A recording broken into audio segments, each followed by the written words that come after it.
Ram Krishna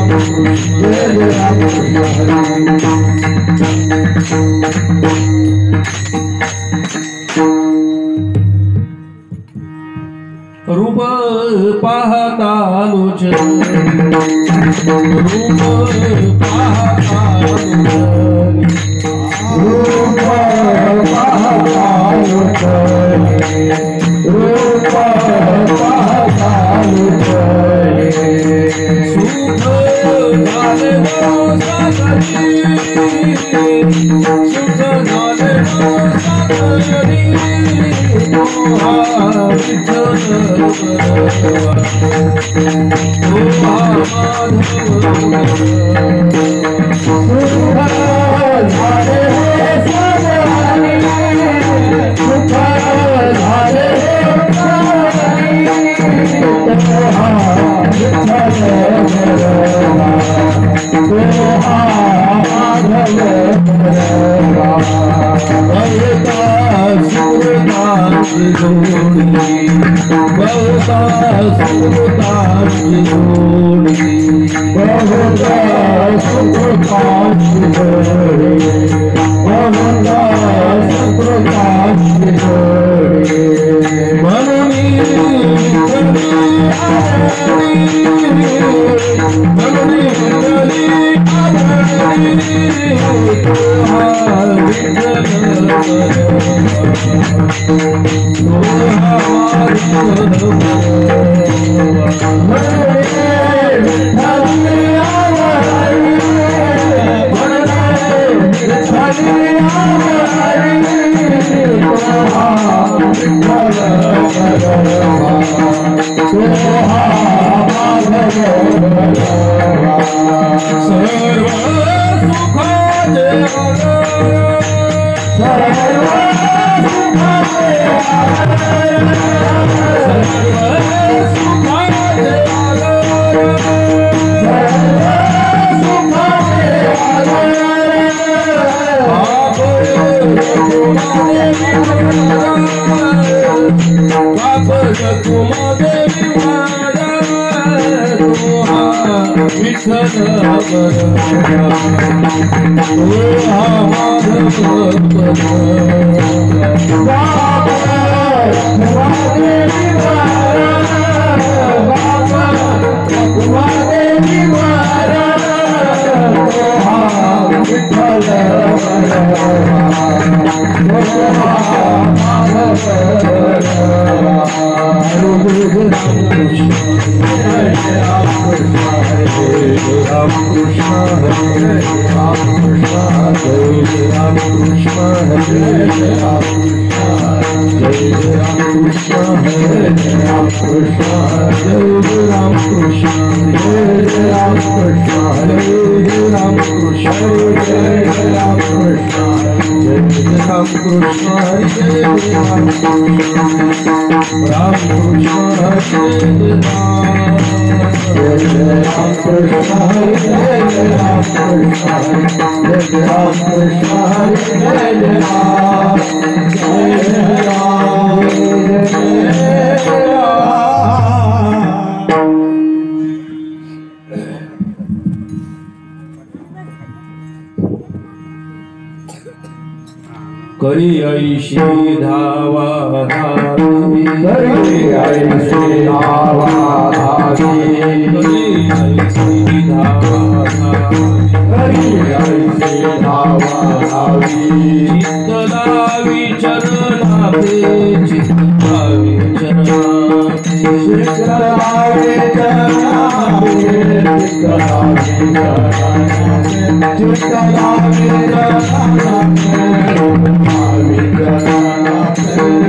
ऐशी धावा धावी करी ऐशी धावा धावी चित्त लावी चरणात चित्तावी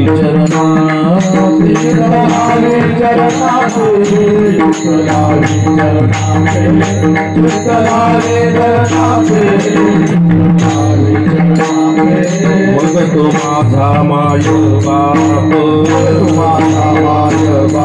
मग तो माझा माय बाप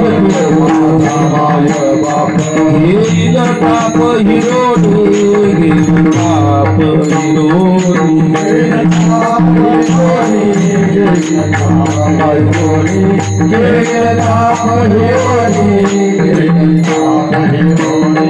बहुतांच्या मते गोळा बहुतांच्या मते गोळा जीवाने दावा जीवाने रावा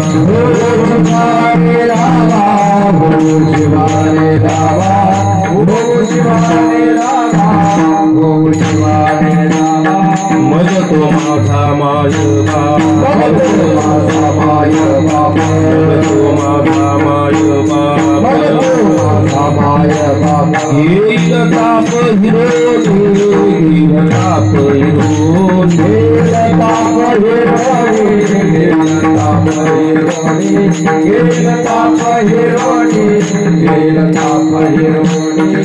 कामणे करुणा बोली करुणा बोली गीत विठ्ठले निघेना विठ्ठले निघेना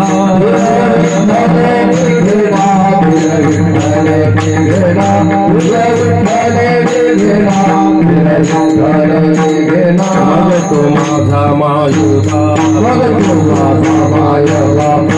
तो माझा माय बाप येईल ताप हिरोनी ताप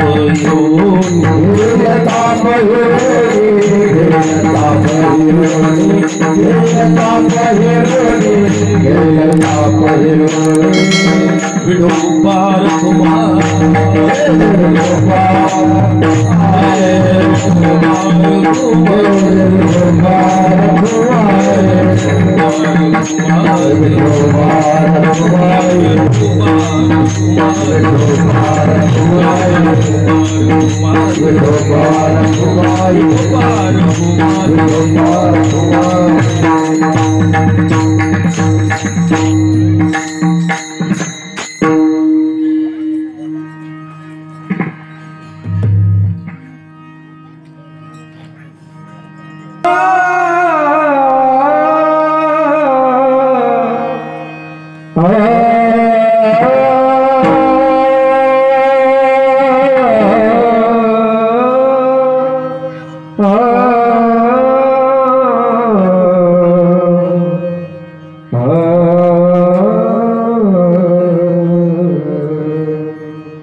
चला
मग तो माझा मायबाप, मग तो माझा मायबाप घेईल तापैरोनी.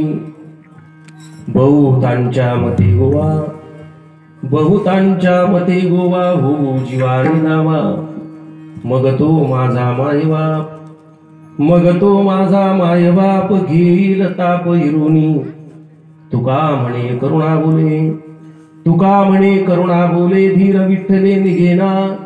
मग तो माझा मायबाप घेईल ताप हिरुनी. श्री संतांचे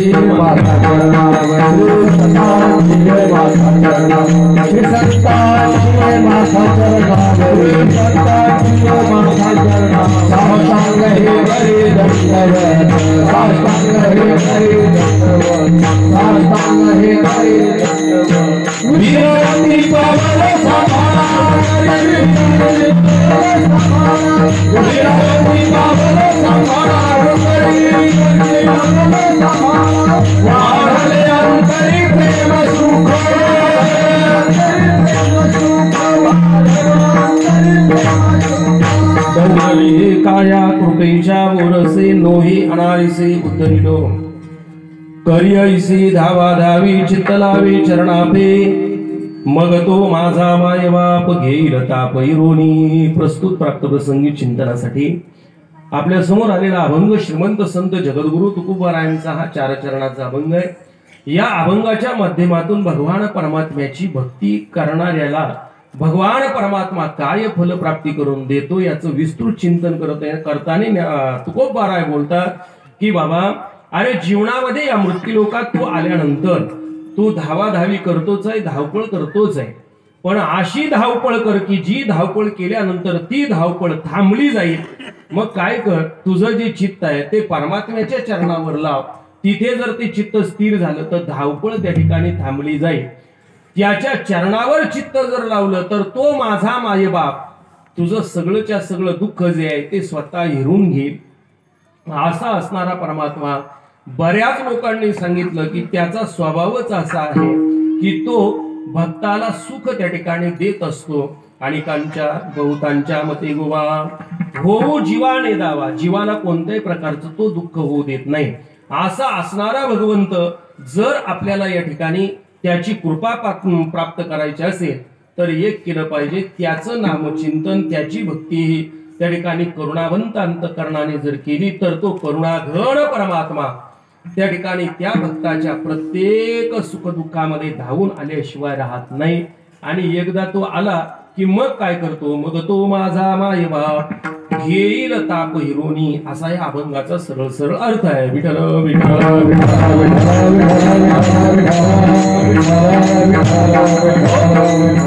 या अभंगाच्या चिंतनाला प्रारंभ करण्यापूर्वी थोडा अल्प असा पर्याय देणं गरजेचं आहे. सालावाद प्रमाणे आपल्या निंदेरी गावामध्ये समता, बंधुता आणि त्याचप्रमाणे या ठिकाणी एकात्मतेचा संदेश देणारे संत रोहिदास महाराज यांच्या जन्मोत्सवाच्या निमित्ताने चालू असणारा प्रतिवार्षिक या ठिकाणी हा त्रिदिनी महोत्सव. आणि या त्रिदिनी महोत्सवाला काल प्रारंभ झाला. आज दुसरा दिवस आहे. उद्या तिसरा आणि परवा दिवशीचे या ठिकाणी सांगता. उद्या सांगता आहे का? उद्याची सांगता आहे, माझ्या लक्षात नाही आलं. उद्या सांगता आहे. आणि अशा प्रकारे हा त्रिदिनी महोत्सव या ठिकाणी संपन्न होत असताना अभंग या ठिकाणी आता घेतला. पण अशा प्रकारे माझ्याकडे ही आलेली द्वितीय दिनाची कीर्तन सेवा आहे. उपस्थित या ठिकाणी सर्वच निंबेरे तुळापूरमधील सर्व ग्रामस्थ मंडळी, सर्व आपलं भजनी मंडळ, सर्वांच्या उपस्थितीत आणि आपले हरिभक्ती परायण श्री सुनील महाराज सोनवणे यांच्या मार्गदर्शनाने हा सालाबाद प्रमाणे चालू असतो. याही वर्षी तितक्यात प्रेमाने, आनंदाने, उत्साहाने आपण करत आहोत. पहिलं वर कार्यक्रम तिकडे मंदिरासमोर, महाराजांच्या मंदिरासमोर व्हायचा. पण इकडे मोकळे पटांगण, मोकळी जागा आपल्याला सापडली. आणि खऱ्या अर्थाने परमार्थ हा कोंदट नसावा तर तो मोकळा असला पाहिजे. म्हणून या ठिकाणी हे मोकळं असं असणारं सुंदर प्रकारचं वातावरण. आणि या वातावरणामध्ये या ठिकाणी चालू असणारी संत रोहिदास महाराजांची सेवा नामचिंतनाच्या माध्यमातून आणि आज या द्वितीय दिनासाठी निवडलेला जगद्गुरु तुकोबारायांचा अभंग आहे. सुंदर असणारा हा अभंग. या अभंगाचा आपण सर्व मिळून आपल्या नियोजित वेळात, थोडक्या वेळात आपण सर्व चिंतन करणार आहोत. विठ्ठल विठ्ठल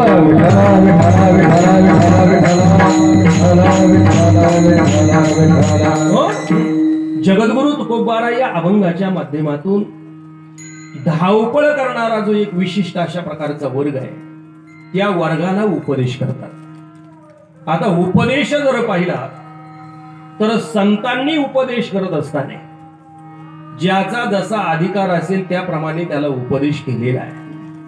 मग शंका अशी निर्माण होते, ज्याचा जसा अधिकार तसा जर संतांनी उपदेश केला तर संत काय द्वैती होते का? संत द्वैती नव्हते, पण ज्याला ज्याचं या ठिकाणी ओझ सहन होईल तेच माणसाला दिलं पाहिजे. साहेब ओझे दास तैसे देऊ, साहेब ओझे दास तैसे देऊ, साहेब ओझे दास तैसे देऊ, साहेब ओझे दास तैसे देऊ. अधिकार तेसा करू उपदेश, अधिकार तेसा करू उपदेश, अधिकार तेसा करू उपदेश, अधिकार तेसा करू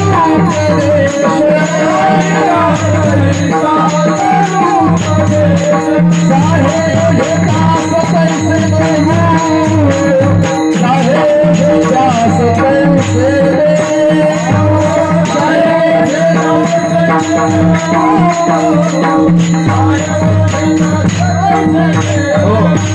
अधिकार पैसा करू उपदेश, ज्याचा जसा अधिकार असेल त्याप्रमाणे उपदेश त्याला केला पाहिजे.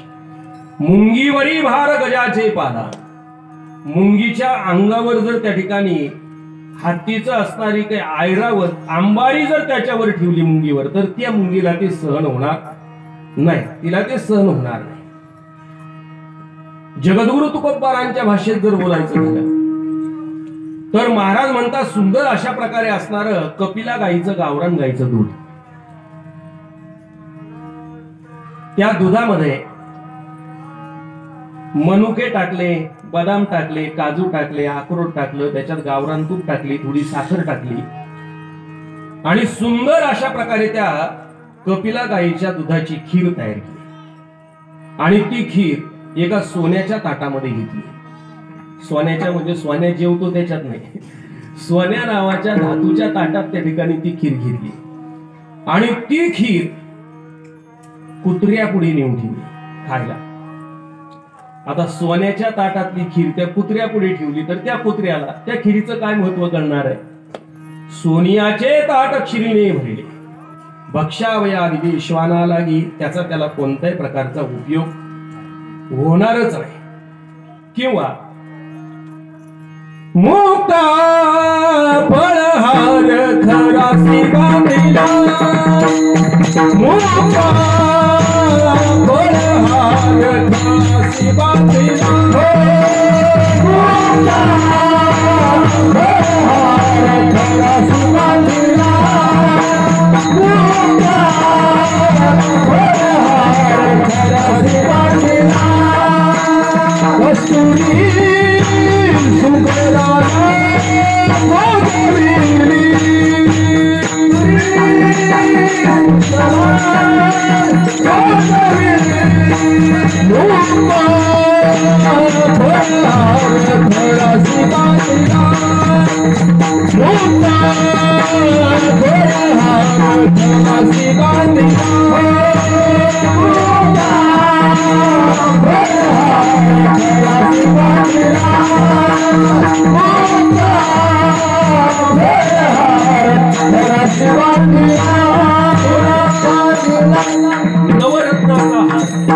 नवरत्नाचा हार आणि गाढवाच्या गळ्यामध्ये त्या ठिकाणी तो नवरत्नाचा हार घातला. आता गाढवाला त्या नवरत्नाची रत्नाची काय किंमत कळणार आहे? किंवा मौल्यवान असणारी कस्तुरी ही काही सगळीकडेच त्या ठिकाणी मिळते असं नाही. कस्तुरी ही मृगाच्या त्या ठिकाणी नाभी कमलामध्ये मिळत असते, पण सगळ्याच मृगांच्या नाभी कमलात कस्तुरी असते असं नाहीये. अशी अमोल किमतीची असणारी कस्तुरी की जी उजव्या हातात घेतली तर डाव्या हाताचा सुगंध येतो, अशी अमोल कस्तुरी, सुगंधित कस्तुरी. पण त्या कस्तुरीचा सुगंध कुणाला दिला? डुकराला. आता डुकराला जर कस्तुरीचा सुगंध दिला त्याला तो आवडेल का? त्याला ते आवडणार. म्हणजेच ज्याचा जसा अधिकार. ज्ञानोबा राय सांगतात, कडकी जैसे वर्षले का आगी माझी पिरले. खडकावर पाऊस पडला त्याचा उपयोग नाही.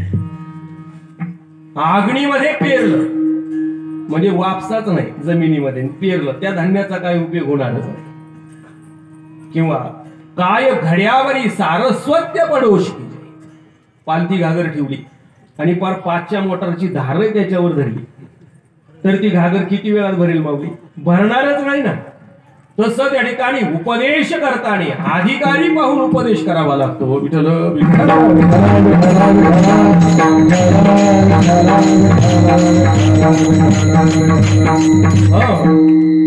उपदेश कोणाला करावा? बुद्धीचे 3 प्रकार आहे. एक आहे कर्पूर बुद्धी, एक आहे गौर बुद्धी आणि एक आहे शेन बुद्धी. कर्पूर बुद्धी, कापूर पेटवला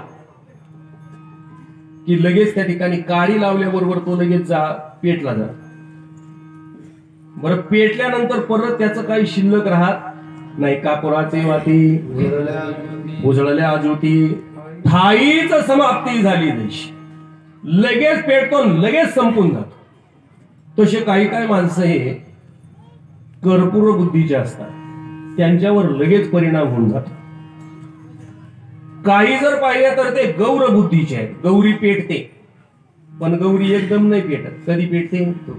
धुपून धुपून धुपून धुपून शेवटी तिचा जाळ होतो. तसे काही माणसं आहेत लवकर नाही ते पेटत. मग ते कधी पेटतात? फार मरायच्या टायमाला मग कळतं की देवाशिवाय इथं कोणीच नाही. हे कळालं समजा तो काय आहे? गौर बुद्धीचा आहे. आणि एक आहे शेण बुद्धीचा. शेण पार चुलांगणात टाका पण शेण पेटत नाही. तसं शेणाच्या बुद्धीच्या माणसाला उपदेश करून फायदाच नाही. विठ्ठल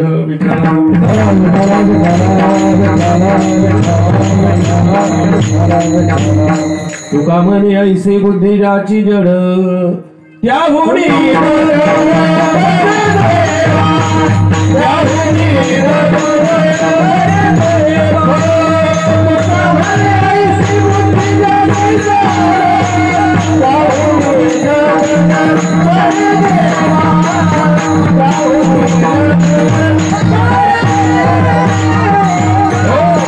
तुका म्हणे ऐसी बुद्धी ज्याची जड. जड बुद्धी आहे कशासारखी? दगडासारखी. आता दगडावर कधी परिणाम होत असतो का? दगड त्या ठिकाणी पाण्यात टाका, दगड भिजत नाही. तसे काही काही लोक किती कीर्तन ऐकू द्या त्यांच्यात काही बदल होत नाही. कुचराचे श्रवण गुण दोषावरी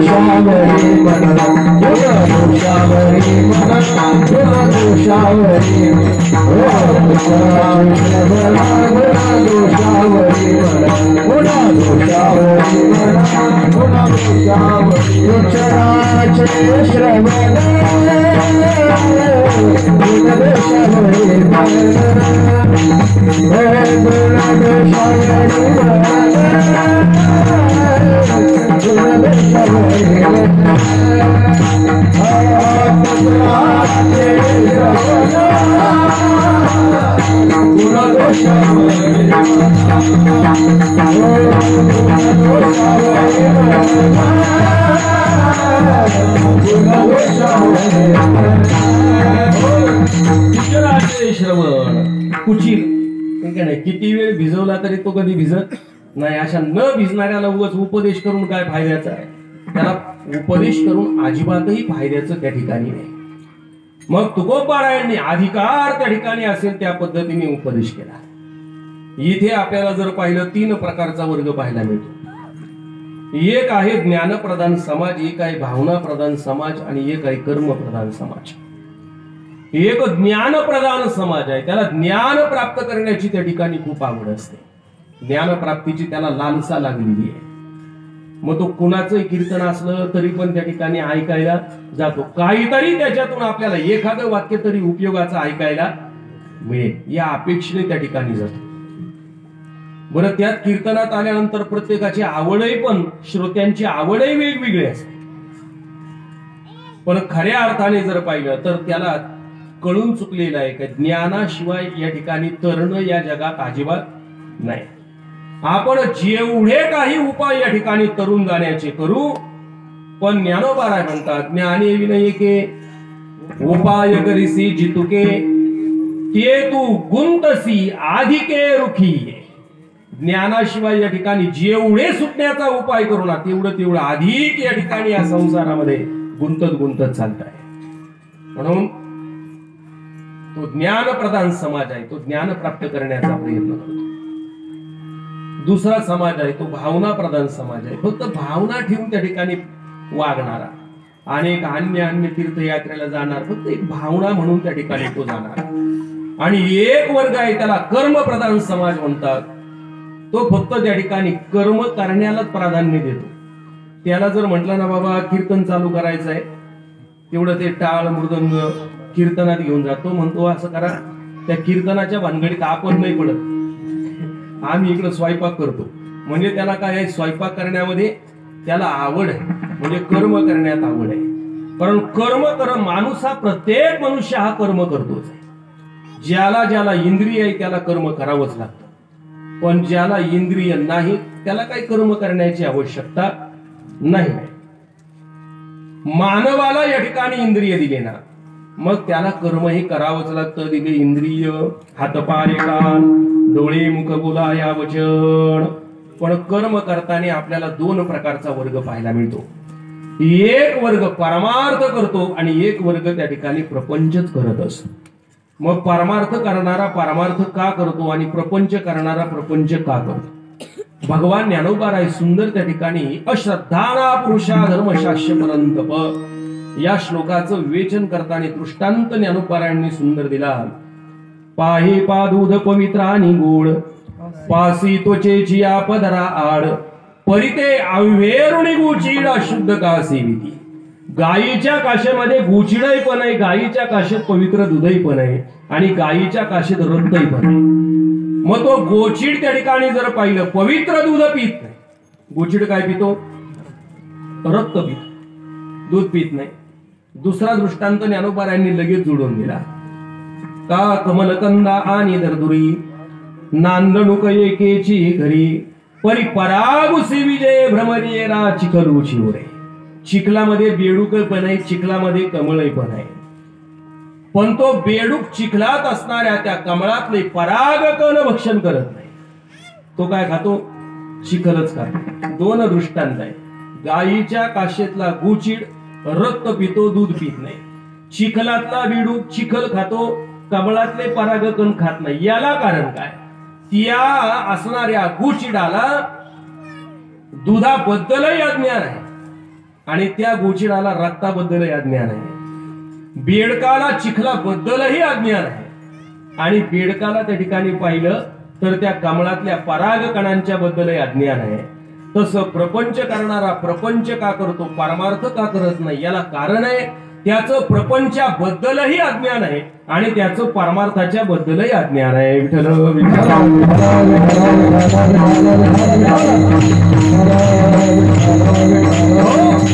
मग आता प्रपंच करणं चांगलं आहे की वाईट आहे?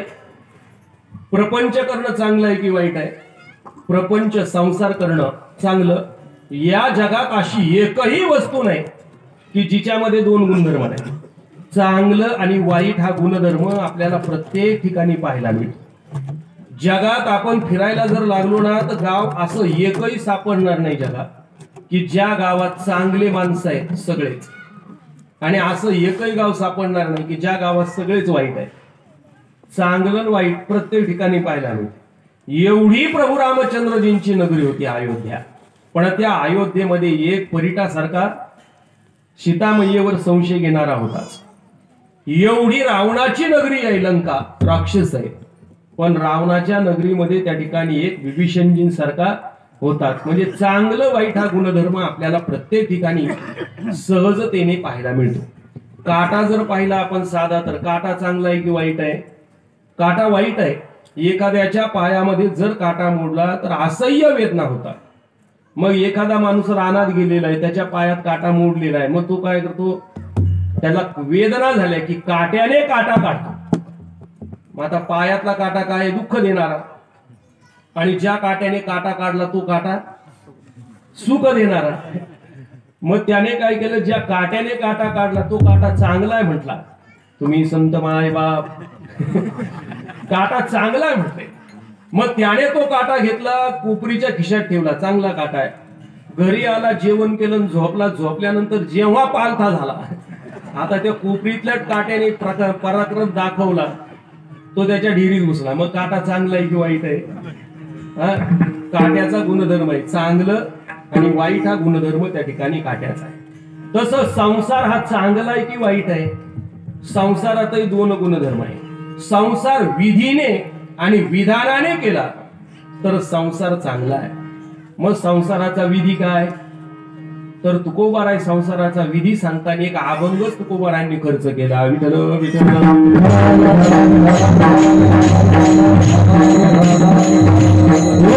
विचार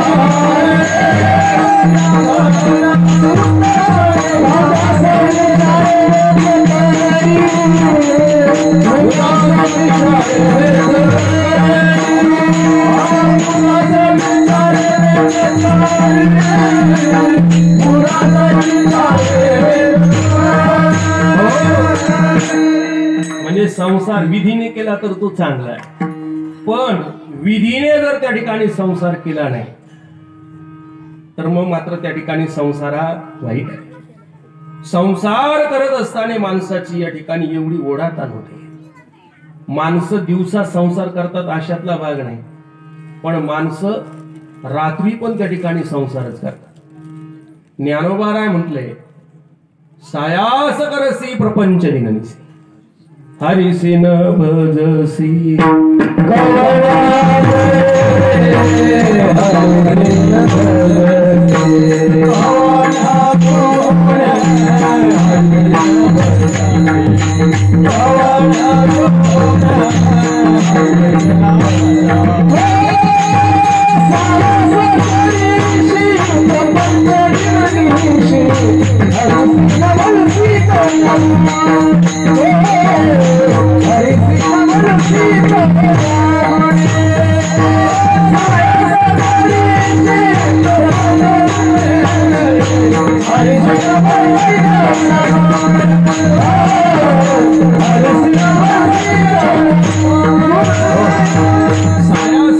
प्रपंच दिनशी. माणूस त्या ठिकाणी सायास आणि प्रपंच, रात्री आणि दिवसा त्या ठिकाणी माणसाचा प्रपंच चालू आहे.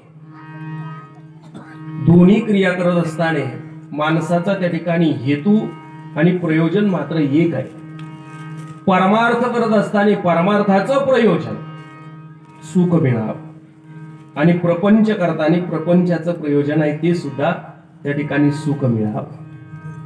पण परमार्थ करत असताना परमार्थाच्या परिणामाचा विचार जर केला तर अंती काय आहे? परमार्थ महाधन, परमार्थ महाधन,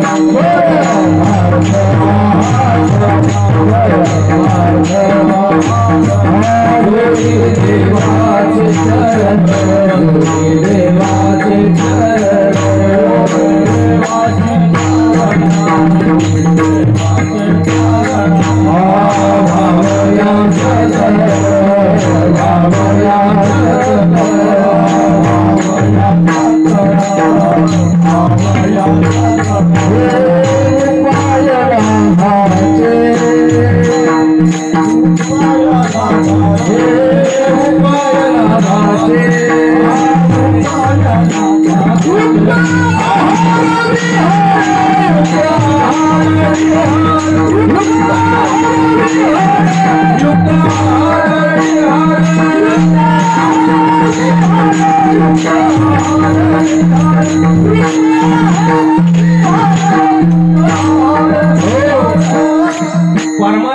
परिणाम आहे. परमार्थ महाधन, परमार्थ परमात्म्यापर्यंत नेऊन त्या ठिकाणी पोहोचव. आणि प्रपंचाचं जर पाहिलं, प्रपंचाचा परिणाम काय आहे, कितीही केला तरी सुद्धा याच्यातून फलप्राप्ती काय, एकच फलप्राप्ती मिळते, ती म्हणजे फक्त दुःख आहे. मग प्रपंचात दुःख आहे, संसारात दुःख आहे, की संसार नावाचंच दुःख आहे. गोडी साखरेत गोडी आहे, की गोडी म्हणजे घडी साखरेत गोडी आहे, की गोडी म्हणजे साखर आहे. साखरेत गोडी नाही तर गोडी म्हणजे काय आहे, गोडी म्हणजे साखर म्हणजेच काय आहे, गोडी आहे. तुकोबाराय सांगतात, साखर कशी जरी आपण खाल्ली तरी सुद्धा ती काय लागते, गोडच लागते. सर्वांगी साखर अवघी गोड. ते एक माणूस असा रस्त्यात बसलेला होता घरापुढे, त्याचा मित्र रस्त्याने चालला. तो म्हटला, रामभाऊ इकडे. म्हणले काय? म्हणले काय नाही, सरबत घेऊन ये, सरबत घेऊन जा. आता उन्हाळा आहे ना म्हटले. मग तो आला खुर्चीवर, त्या ठिकाणी दोघंही झाडाखाली गप्पा मारत बसले. त्या घर मालकाने बायकोला आवाज दिला, म्हटले अहो मित्र आलेला आहे, सरबत कर. ती घरातूनच ओरडली, तुम्हाला काही काम नाही धाम नाही, रस्त्यावर बसून राहता, येणाऱ्या जाणाऱ्यांना बोलवता, घरात साखर आहे की नाही याचा विचार नाही, काय नाही काय नाही, या सरबत करा. तो म्हटला अगं असं कर, म्हटले सरबतात एक डुक्कर टाक आणि एक कुत्र टाक. सरबत तिने तयार केलं आणि याच्या पुढे आणून दिलं, ते लाल सरबत. हा म्हटला मी तर माळकरी आहे, आता याच्यात कुत्र टाकलं आणि डुक्कर टाकलंय, कसं काय प्यायचं? तो काय पी ना. तो म्हटला दादा मी माळकरी आहे, म्हटलं याच्यात तुम्ही कुत्र टाकलं आणि डुक्कर टाकलंय, कसं काय प्यावं? तेव्हा त्याने सांगितलं काळजी करू नका, मुलीचं लग्न झालं, रुखवदासाठी बरेच प्राणी तयार केले होते, हत्ती उंट घोडे बरेच प्राणी तयार केले होते, त्याच्यातला आता फक्त डुकर आणि कुत्री शिल्लक राहिलेली आहेत, ते टाकलेलं आहे. मग कुत्र्याचा पाय मोडून खाल्ला काय किंवा डुकराचं शिपूट मोडून खाल्लं काय, दोघांची चव एकच आहे. तसं संसारात गोडी की गोडी, संसारात दुःख की दुःख म्हणजे संसार आहे. संसारात दुःख नाही तर संसार नावाचंच त्या ठिकाणी दुःख आहे. संसार दुःख मूळ Oh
संसारामध्ये जर पाहिलं तर सगळीकडे काय आहे? इंगळ आहे. इंगळ म्हणजे विस्तव. आता विस्तव जर असेल, विस्तवाच्या बाजेवर मनुष्य निवांत झोपू शकतो का? नाही ना झोपू शकत. तुकोबाराय सांगतात जुन्या काळामध्ये घर होती ना, मातीचे घर, मग त्याचे ते निघालेले पोपडे, त्या पोपड्यांमध्ये जाऊन बसलेले ढेकणं, हे का नाही, मग ते ढेकणं एवढे घरात ढेकणं असायचे जुन्या काळात, खूप ढेकणं असायचे. एखादा मनुष्य जर म्हटला आमच्या घरात खूप ढेकणं आहे पण मी एवढा गाढ झोपलो, तुकोबाराय म्हणतात त्याच्यासारखा मूर्ख तोच आहे. ढेकणाचे वाजे सुखाची कल्पना, मूर्खत्व वचना येऊ पाहे. तसं संसारात मला सुख झाला असा जो कोणी म्हणेल ना तर तो मूर्ख आहे. विठ्ठल विठ्ठल.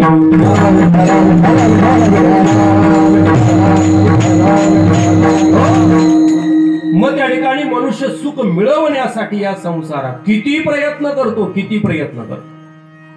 माणसाचं त्या ठिकाणी सुख मिळवण्यासारखी सारखी धावाधावी चालू आहे. सारखा मनुष्य पळतोय.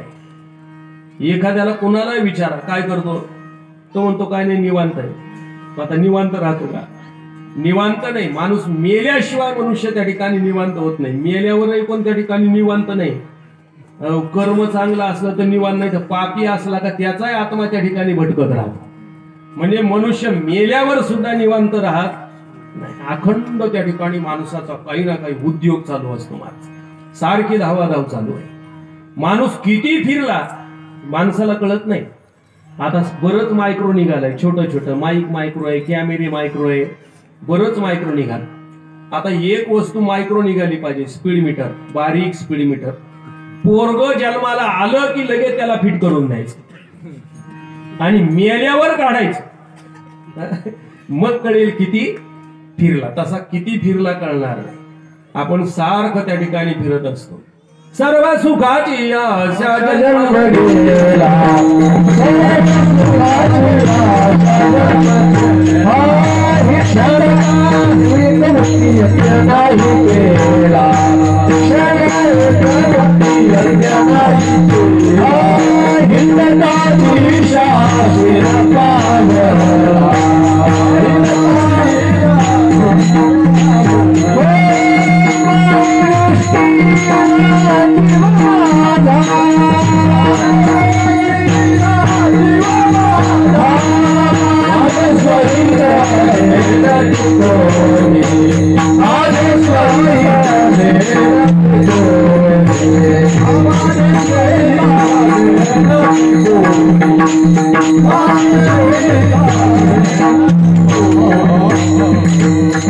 सर्व सुखाची आशा जन्म गेला. सर्व सुख मिळवण्याच्या अपेक्षेमध्ये माणसाचं पूर्ण आयुष्य निघून जातं.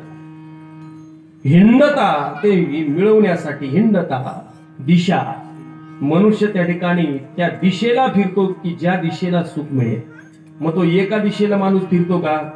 नुसता पूर्वेलाच नाही, पश्चिमेलाच नाही, 10 दिशा मनुष्य त्या ठिकाणी सुख मिळवण्यासाठी फिरतो.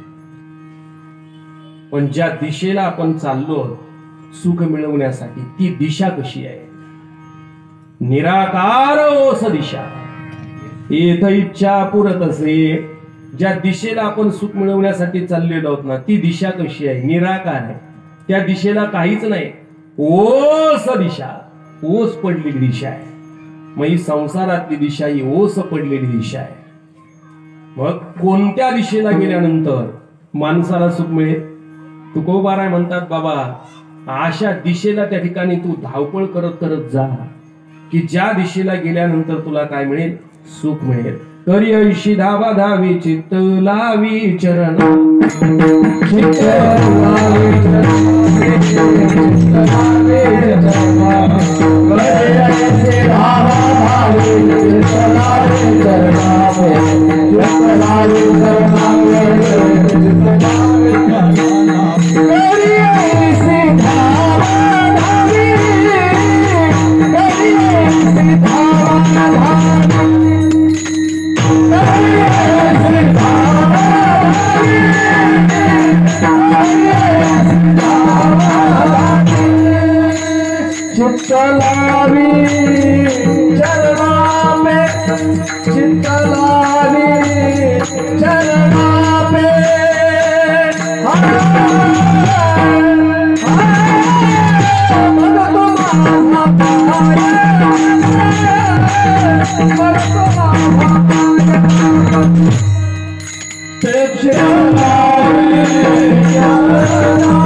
धावा धावी चित्त लावी चरणापे. तू अशी धावा धाव कर, तुझं हे चित्त इकडे तिकडे तू भरकुटू देऊ. मग काय कर, देवाच्या चरणावर त्या ठिकाणी तू तुझं चित्त त्या ठिकाणी समर्पण करून दे. परमार्थ ही गोष्ट अशी आहे की ती देहावर अवलंबून नसून ती चित्तावर त्या ठिकाणी अवलंबून आहे. आता कुंभमेळा चालू आहे. आता लोक त्या ठिकाणी त्रिवेणी संगमात स्नान करायला गेले तरी घरच्यांना व्हिडिओ कॉल करून सांगतात आम्ही त्रिवेणी संगमात आहे. मग आता हे त्रिवेणी संगमात स्नान करतात की घरी आहे? यांचं सगळं चित्त घरी आहे. त्रिवेणी संगमी नाना तीर्थे भ्रमे, चित्त नाही नामी तरी ते व्यर्थ. परमार्थ हा चित्तावर त्या ठिकाणी अवलंबून आहे. जसं शरीर चालण्यासाठी पित्ताची आवश्यकता असते, संसार करण्यासाठी वित्ताची आवश्यकता असते, तसं परमार्थ घडण्यासाठी चित्ताची आवश्यकता त्या ठिकाणी खूप मोठी असते. पण चित्त जर त्या ठिकाणी परमार्थात जवळ नसेल तर केलेला परमार्थ व्यर्थ आहे. जवळी नाही चित्त काय मांडिले प्रेत, त्याचं प्रेतासारखं त्याचं जीवन आहे. मग आता हे चित्त देवाच्या चरणावर त्या ठिकाणी लावलं पाहिजे.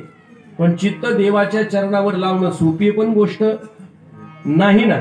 चित्त चरणावर लावणं सोपं नाही, कारण चित्त हे कोणाचा भाऊ आहे? मनाचा भाऊ आहे. मनाचा भाऊ आहे. आणि जवळजवळ भावाभावांचे स्वभाव बऱ्याच अंशाने सारखे असतात. बऱ्याच अंशाने सारखे असतात. त्या जुन्या काळात खूप दिवस झाले तेव्हा एक दृष्टांत ऐकला होता. म्हणले एकाला थोडी पैशाची गरज होती. त्याने एका शिडजीकडे मोठ्या मुलाला पाठवलं. म्हटले जा बुवा पैसे घेऊन ये. तो तिथे गेला, बसला. म्हटलं वडिलांनी पाठवलेलं आहे पैशासाठी. ते शिडजी म्हटले थोडा वेळ बस, 1 तास तुला पैसे देतो मग जा. तो बसला आणि त्याने पंचायती सुरू केल्या. तो म्हटलं शिडजी तुम्ही एवढे जाड आहे, तुम्ही जर मेले तर वाड्यातून कसं काढायचं? त्या शिडजीला राग आला. त्याने हाणलं मारलं आणि त्याला खोलीत बांधून टाक. पोरग घरी येणं मोठं म्हणून त्या ठिकाणी त्या माणसाने परत धाकट्या पोराला पाठवलं. म्हटले जा रे ते ये ना, म्हटले तू जाऊन बघ. तो गेला. ती शिडजी म्हटले का रे बाबा का आला? तू म्हटला काय नाही आमचे बंधू आले का? आले ना. म्हटले अहो काय पोरग आहे? म्हटले वात्रट. काय करायचं? पैसे चांगले देत होतो तर बसल्या बसल्या याला पंचायती सुचल्या. हा म्हटला शिडजी तुम्ही एवढे जाड आहेत, तुम्ही जर मेले तर वाड्यातून कसं काढायचं? तो म्हटला ते बेअक्कल आहे म्हणे, डोकंच नाही त्याला. त्याला काय करायचं? तुकडे तुकडे करून काढू ना म्हटले शिडजीला. वडिलाला कळालं पोरग नाही आलं लवकर. दोन्ही पोरं आले नाही म्हणून वडील पाहायला गेले. वडील म्हटले शिडजी आमचे दोन्ही पोरं. म्हटले काय पोरं आहेत? म्हटले काहीतरी संस्कार पोरांना नीट लावायचं नाही. एक म्हणतो वाड्यातून काढायचं कसं, दुसरा म्हणतो तुकडे तुकडे करून काढू. काहीतरी पोरांना नीट वळण लावायचा. तो म्हटला शिडजी ते दोघे पण त्या ठिकाणी बिंडोक आहेत, बटाटे भरले त्यांच्या डोक्यात. कशाला उगाच तुकडे करून कशाला काढायचं? आपण माडीच पिटून देऊ ना म्हटलं. काही अंशाने काय होतं, कुटुंबातल्या माणसांचे स्वभाव सारखे असतात.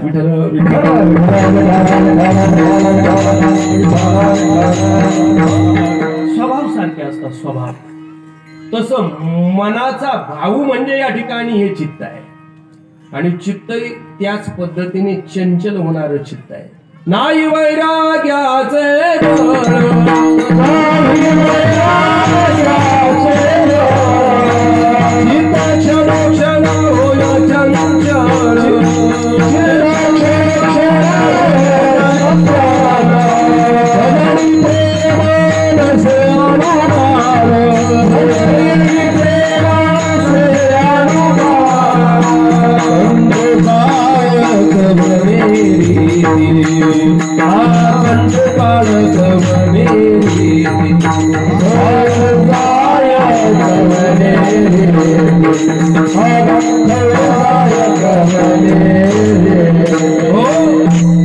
चित्त क्षणोक्षणा होय चंचल. हे चंचल होणारं चित्त आहे.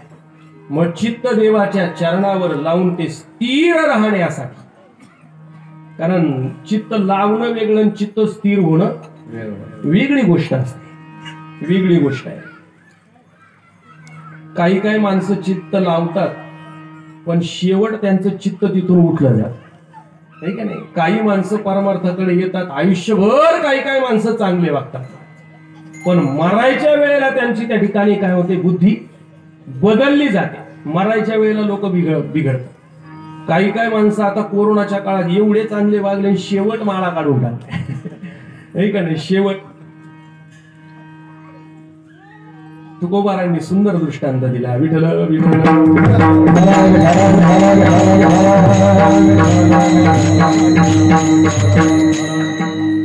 तुकोबारा म्हणतात, निवडे जीवन शेवटीच्या घाशी. एकाला सोमवार होता आणि मग त्याने त्याच्या बायकोला सांगितलं, म्हटलं जरा शेंगा, थोड्याशा शेंगा भाज. मग तिने शेंगा भाजल्या, अशा एवढ्या शेंगा, एवढ्या बस का एवढ्या शेंगा अशा भाजल्या, एवढ्या इतक्या खरपूस शेंगा भाजल्या. आणि हा त्या ठिकाणी बसला, शेंगा खायला बसला. मग त्याने 1 2 3 करता करता अशा पातेल्यावर एवढ्या शेंगा आकाश महाराज त्याने खाऊन घेतल्या. शेंगा संपल्याने, ऐका पुढे, त्याच्या 2 शेंगा फक्त त्याच्या शिल्लक राहिल्या. कशा? त्या पातेल्यात भाजलेल्या 2 शेंगा शिल्लक राहिल्या. आणि त्याने काय केलं, त्या शेंगा 2 शेंगा सोलल्या, त्याच्यातले आपले काय 2-4 शेंगादाणे होते, ते शेंगादाणे घेतले आणि त्याने तोंडात टाकले. सगळे शेंगा खाऊन झाल्या होत्या, 2 शेंगा राहिल्या होत्या, 2 शेंगा सोलल्या, त्याच्यातले 2-4 ते काय असतील शेंगादाणे त्याने काय केलं, तोंडात टाकले. आणि तोंडात टाकले ते शेंगादाणे असं कचोकच चावायला लागला, तर त्याच्यात सगळे शेंगादाणे खाऊक लागले. आता एवढे शेंगा खाऊन काय उपयोग आहे? सगळ्या शेंगा चांगल्या लागल्या आणि शेवट शेंग काय लागली, खऊट लागली. खऊट निवडे जेवण शेवटीच्या आकाश. जेवण भरपूर चांगलं झालं, पण शेवटचा घास तोंडात घालायचा तर त्या घासाबरोबर माशी गेली. काय झालं? काय उपयोग आहे त्याचा? काहीच उपयोग नाही ना, काही उपयोग नाही. तुकोबाराय तसंच बोलतात, निवडे जेवण शेवटीच्या घास होय त्याच्या ऐसे सकलही. किंवा एक मनुष्य काही काम नव्हता, काही कामधंदा नव्हता, म्हणून तो काहीतरी कामाच्या शोधामध्ये शहरात गेला आणि नेमकं तिथे सर्कस आलेली होती. आता त्या सर्कशीत बरेच कामं असतात सर्कशीत ना. आणि मग तो मालकाला त्याला कामगार पाहिजे होता कामाला. मग त्या मालकाने पाहिला हा निवांत बसलेला, विचारलं, अरे बाबा का निवांत बसला? तो म्हटला, काय नाही बाबा, काम नाही, धाम नाही, काहीच नाही, म्हणून मी निवांत बसलो, कामाच्या शोधात शहरात आलो. तो म्हटला, तुला काम देतो, माझ्या बरोबर चल, काही करायचं नाही, तुला मी 200 रुपये रोज देतो. हा म्हटला, काही करायचं नाही, 200 रुपये रोज चांगलं आहे ना म्हटलंय. मग त्या बरोबर त्या मालकाच्या बरोबर तो गेला. मालकाने त्याला त्या ठिकाणी मेकअप रूम मध्ये नेलं आणि त्याला वाघाचं कातड त्याच्यावर घातलं, म्हणजे शृंगार केला त्याला वाघाचा. आता तो झाला वाघ, त्याला पिंजऱ्यात नेऊन बसवलं. आता समोर जो वाघ होता तो वाघ याच्यावर गुरगुर करायला लागला, कारण 2 वाघ एकत्र आले की गुरगुर केल्याशिवाय राहत नाही. मग तो वाघ याच्यावर गुरगुर करायला लागला. आता याला वाटलं आपण तर आजच आलेलो आहे, आपण नवीन वाघ आहोत. हा जुना वाघ जरा तयारीचा दिसतोय, तो आपल्यावर गुरगुर करतोय, हा नक्की आपल्याला फाडून खाल्ल्याशिवाय राहणार नाही. हा गरबडला आणि अंगावरचं ते वाघाचं कातडं होतं अंगावर टाकलेलं, ते काढून टाकलं. तो समोरचा वाघ म्हटला, दादा गडबडू नको, म्हटले तू जसा 200 रुपयाचा वाघ आहे ना, तसाच मी पण 200 रुपयाचा वाघ आहे. तुकोबाराय सांगतात, संपादिले व्हावे धरिले ते सोंग. जे सोंग आपण धरू ते संपादलं गेलं पाहिजे. विठ्ठल विठ्ठल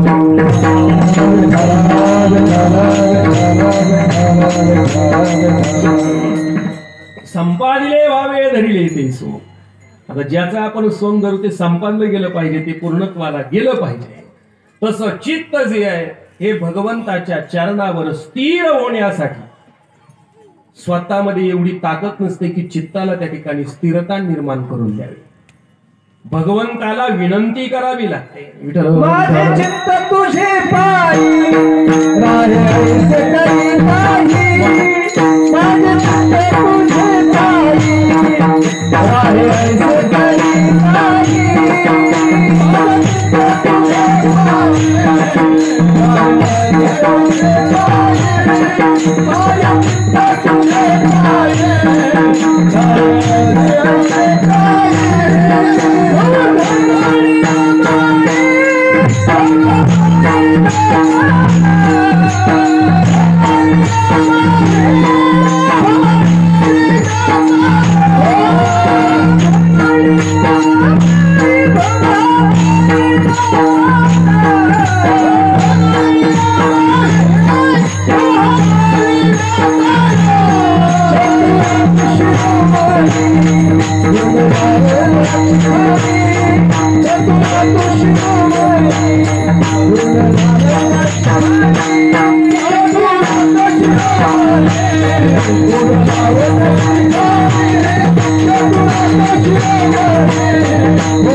तुकोबाराय देवाला प्रार्थना करतायत, माझे चित्त तुझे पाया पायी राहे ऐसे करी. काही देवा माझं चित्त तुझ्या चरणावर त्या ठिकाणी राहायला पाहिजे.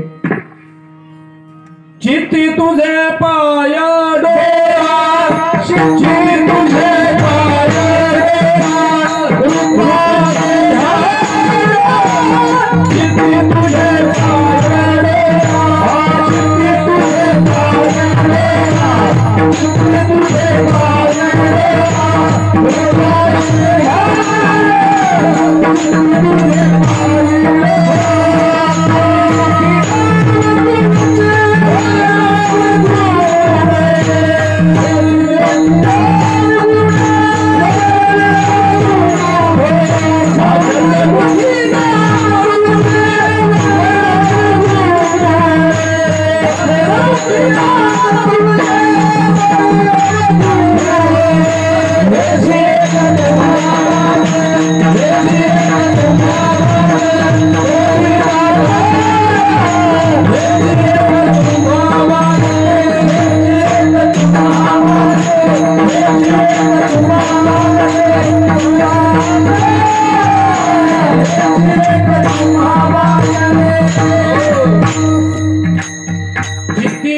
पाय डोळा रूपाचे ध्यान. देवा हेच एक तुम्हा मागतो मी दातारा. म्हणजे आपलं मागणी पुरवी पण झालं. विठ्ठल विठ्ठल हेच एक तुम्हा मागतो मी दातारा. काय मागतो की माझ्या चित्ताला तुझ्या रूपाचं त्या ठिकाणी काय लागलं पाहिजे, छंद लागला पाहिजे. चित्ती तुझे पाय, माझ्या चित्तामध्ये तुझे पाय असले पाहिजे. पाय असणे म्हणजे काय, देवा तुझं स्मरण माझ्या चित्तामध्ये अखंड त्या ठिकाणी घडलं पाहिजे. म्हणजे चित्त काय आहे, भगवंताच्या कृपेशिवाय त्याच्या चरणावरती लीन होत नाही. बरं एकदा भगवंताच्या चरणावरती चित्त जर लीन झालं ना, परत त्या चरणापासून ते उठतही नाही. चित्त हे भगवंताच्या स्वरूपाशी एकरूप झालं की परत ते वेगळंच करता येत नाही. ते वेगळं नाही करता येत. विठ्ठल विठ्ठल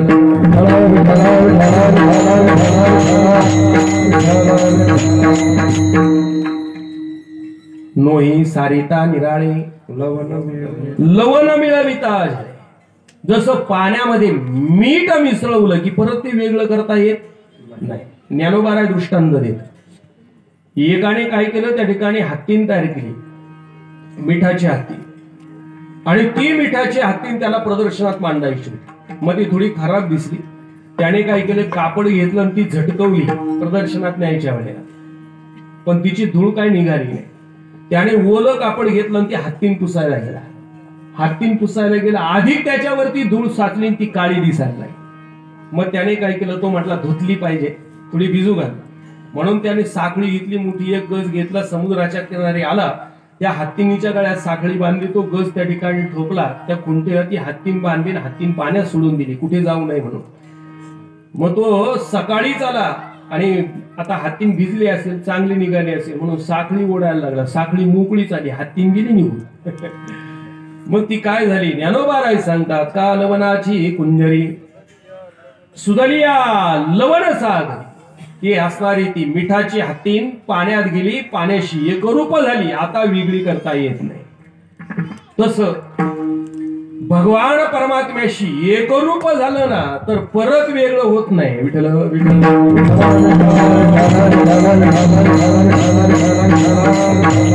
तू का म्हणे वेगळा नो रे, तू का म्हणे वेगळा नो रे, तू का म्हणे वेगळा नो रे, तू का म्हणे वेगळा नो रे. हरी हा भोवताला, हरी हा भोवताला, हरी रे गाव भाताची रात, हरी रे गाव भाताची रात. हरी हा भोवताला, हरी हा भोवताला, हरी गाव भाताची रात, हरी तुका म्हणे वेगळा नोहे. हरी हा भोवे भोवताला, आत हरी बाहेर हरी, हरिणे घरी कोंडिले, अशी अवस्था त्या ठिकाणी निर्माण होते. चित्त परमात्म्याच्या चरणावर गेलं की तिथे ते स्थिर होऊन जात. मग चित्त भगवंताच्या पायावर त्या ठिकाणी ठेवलं आणि ते जर स्थिर झालं तर मग त्याचा परिणाम काय होतो? त्याचा परिणाम अभंगाच्या दुसऱ्या चरणात तुकोबा राहायचा.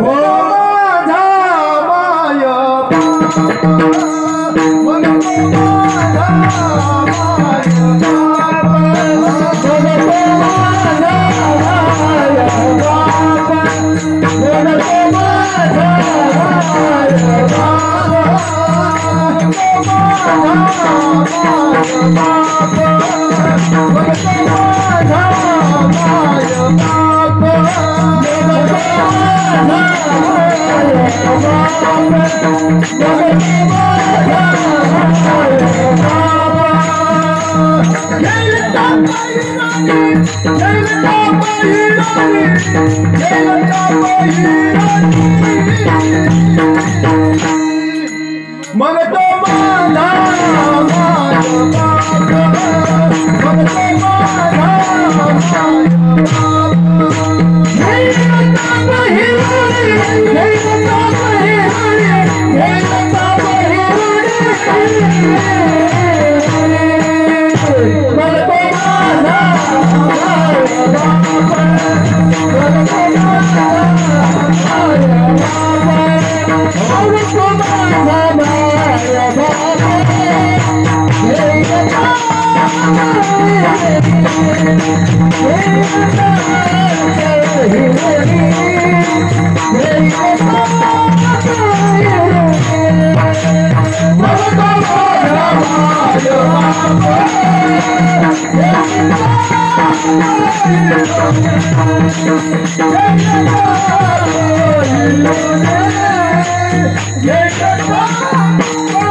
म्हणतात मग तो माझा मायबाप. मग तो मायबाप काय करेल? घेईल ताप हिरो. ताप म्हणजे काय? दुःख. तो काय करेल? त्याच्या चरणावर चित्त लावलं की मग तो त्या अनन्य भक्ताचा ताप हरण करून घेतो. ताप म्हणजे दुःख. मग माणसाला कोणत्या कोणत्या गोष्टी दुःख देतात? 4 गोष्टी माणसाला प्रामुख्याने दुःख देत असतात. 4 गोष्टी दुःख देतात. पहिली गोष्ट माणसाला दुःख देते भय. दुसरी गोष्ट माणसाला दुःख देते मोह. तिसरी गोष्ट माणसाला दुःख देते चिंता. आणि चौथी गोष्ट माणसाला दुःख देते ती म्हणजे आशा. पहिली गोष्ट माणसाला भीती काय करते? दुःख देते. भय हे प्रत्येकालाच वाटतं. प्रत्येकाला भीती आहे. माणसाला जन्माची भीती आहे, माणसाला मरणाची भीती आहे. अर्थात काळाची भीती ही प्रत्येकालाच. पण भगवंताचा दास झालं ना, काळाची भीती शिल्लकच राहत नाही. मग त्या काळाला ओलांडून जाण्याची क्षमता त्या ठिकाणी निर्माण होते. पावटणी केला काळ अंगी बळ होते, ज्याच्या अंगामध्ये अमोघ बळ होतं. काय बळ आहे? अहो या काळाच्या तोंडात मोठमोठाले त्या ठिकाणी जातात, असा अमोघ बलवान असणारा काळ आहे.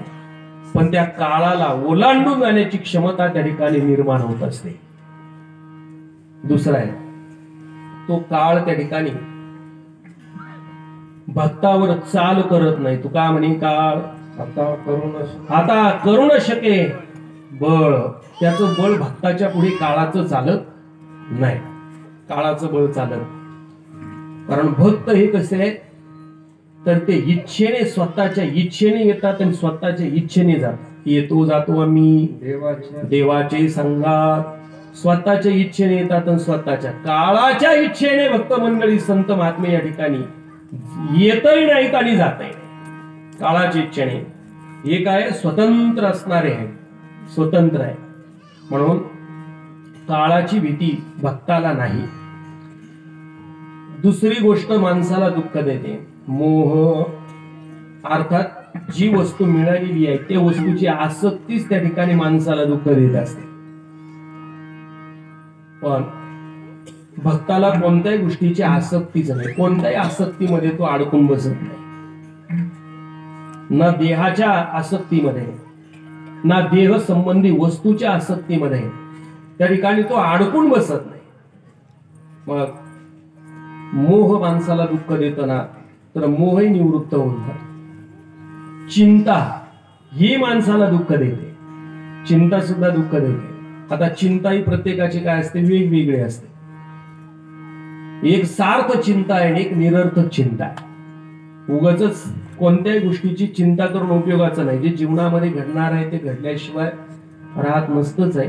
व्यर्थ चिंता हे काय, व्यर्थ चिंता काही काय करतात. ते जुने दृष्टांत सांगायचे म्हटले, एक बाई श्रीमंत घरची आपल्या गच्चीवर उभी होती तिच्या मैत्रिणीच्या बरोबर, आणि तेवढ्यात तिथं बरेच त्या रस्त्याने बैलगाड्या चालल्या. तिने मोजायला सुरुवात केली, 1 2 3 4 5 6 100 बैलगाड्या.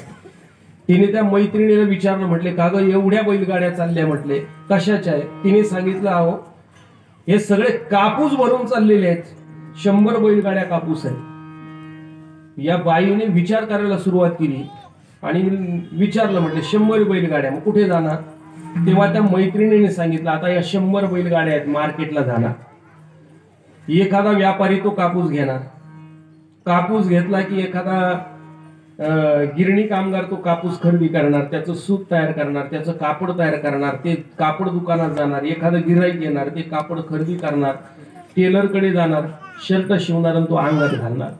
हिने विचार केला, एवढ्या 100 बैलगाड्या मार्केटला जाणार कधी, व्यापारी घेणार कधी, कापूस त्या ठिकाणी सूत गिरणीत कधी, त्याचं सूत कधी, कापड मिलमध्ये कधी, त्याचं कापड कधी, दुकानात कधी, त्याला गिऱ्हाईक त्या कापडाला लागणार कधी, ते कापड घेऊन तो टेलरकडे जाणार कधी, अंगात शर्ट करून शिवून घालणार कधी.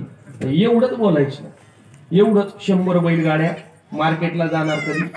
घरच्यांनी ओळखलं, हिचा वरचा मधला थोडासा रिकामा झालेला आहे, दवाखान्यात नेलं श्रामपूरला, तिथे नेलं. आणि तिथे नेल्यानंतर डॉक्टरने विचारलं काय झालं? ही म्हटली काय नाही झालं डॉक्टर, ऐका म्हणजे. हिने सांगायला सुरुवात केली, 100 बैलगाड्या कापूस भरलेला मार्केटला कधी. आता डॉक्टरने ओळखलं हिला नेमकं काय झालेलं आहे. ते डॉक्टर म्हटले, बाई काळजी करू नका, त्या 100 बैलगाड्या मार्केटला जायच्या अगोदरच जळून घ्या. हे म्हणते बरं झालं, मग गेलं ना व्यडकीचं. याला म्हणायचं व्यर्थ चिंता.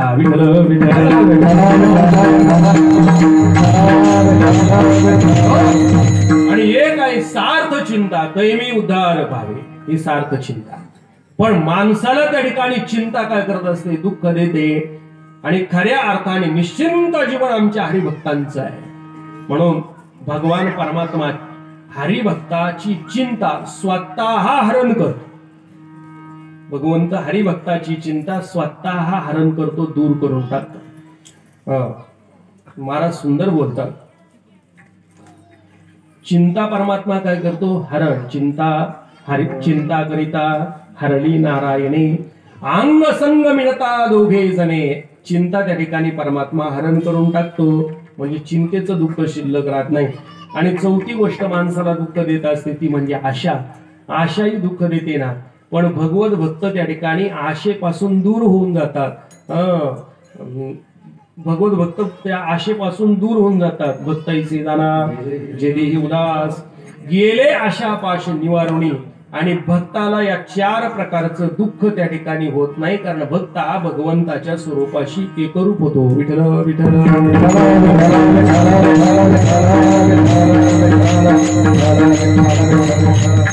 हरि तैसे हरिचे दास, हरि तैसे हरिचे दास, हरि तैसे हरिचे दास, हरि तैसे हरिचे दास. नाही दया भय मोह चिंतास, नाही दया भय मोह चिंतास, नाही दया भय चिंतास, नाही दया भय मोह चिंतास. हो निराहाती उदास, हो निराहाती उदास, हो निराहाती उदास, हो निराहाती उदास. बळकट कास भक्तीची, बळकट कास भक्तीची, धरुण पाय त्याची, धरुण पाय त्याची. भक्तीची बळकट कास भक्तीची, भक्तीची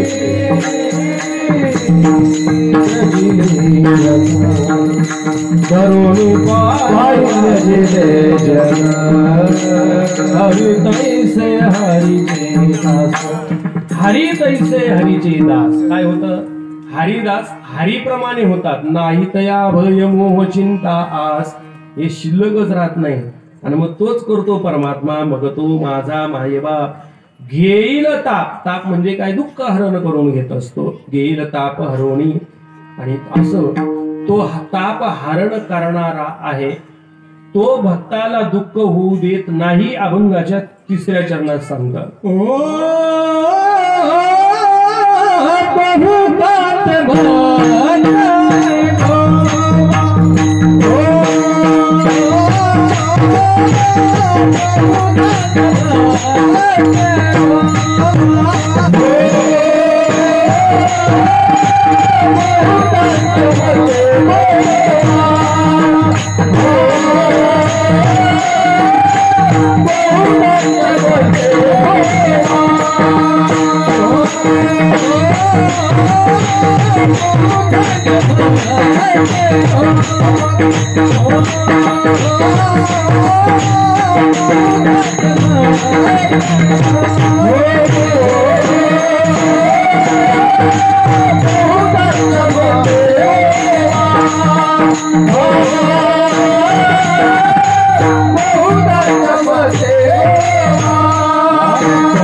मती गोवा होऊ जीवाने दावा.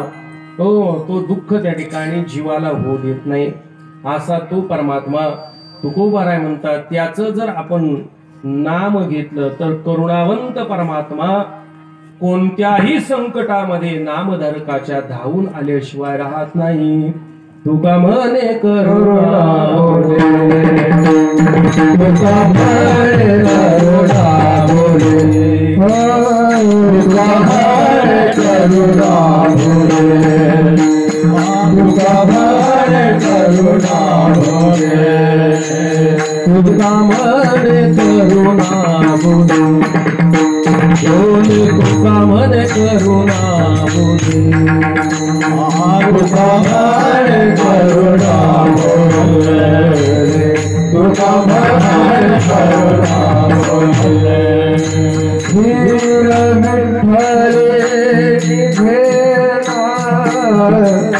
धीर विठ्ठली निघेना, धीर विठ्ठली निघेना, मग तो माझा माया बाप, मग तो माझा माया बाप.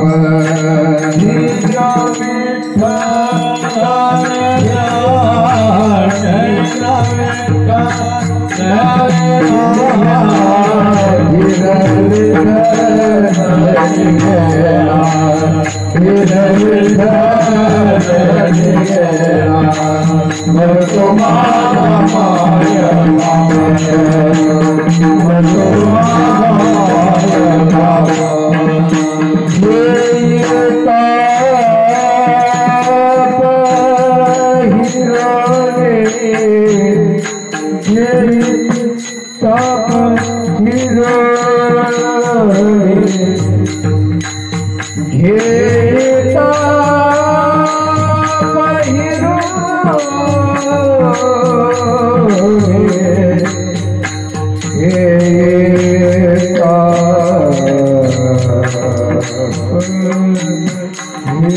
तुका म्हणे करुणा बोले धीर विठ्ठले निघेना. करुणावंत अंतःकरणाने भगवान परमात्म्याची प्रार्थना केली तर तो परमात्मा त्या ठिकाणी सहज प्रार्थना करणाऱ्याच्या मदतीला धावून येतो. गजेंद्राचा धावा तुवा केला विठाई. त्यानंतर आपल्या द्रौपदीचा अशा अनेक प्रसंग त्या ठिकाणी आपल्याला पाहता येतात. असा तो परमात्मा धावून येतो. असा करुणावंत परमात्मा आहे असं ज्या संतांनी सांगितलं त्यांचं एकदा नामचिंतन करू. ज्ञानेश्वर माऊली ज्ञानराज माऊली ज्ञानेश्वर माऊली ज्ञानराज माऊली ज्ञानराज माऊली. कर्याविषयी धावा धावी चित्त लावी चरणापे. या अभंगाचा आपण यथामती यथावकाश चिंतन केलेलं आहे. संत रोहिदास महाराजांचा असणारा हे जन्मोत्सव सोहळा जवळजवळ सकल भारतामध्ये या ठिकाणी संपन्न होत असताना आपणही पण त्या ठिकाणी मागे नाहीत. आपणही पण सर्व या ठिकाणी करत आहात. सर्वांचंच या ठिकाणी लाभणारं सहकार्य सुंदर असणारा या ठिकाणी आपला हा रोहिदास महाराजांचा जन्मोत्सव. असाच हा जन्मोत्सव साजरा करण्याची शक्ती भगवान परमात्म्याने आपल्याला द्यावी अशी भगवंताकडे आपण प्रार्थना करूयात.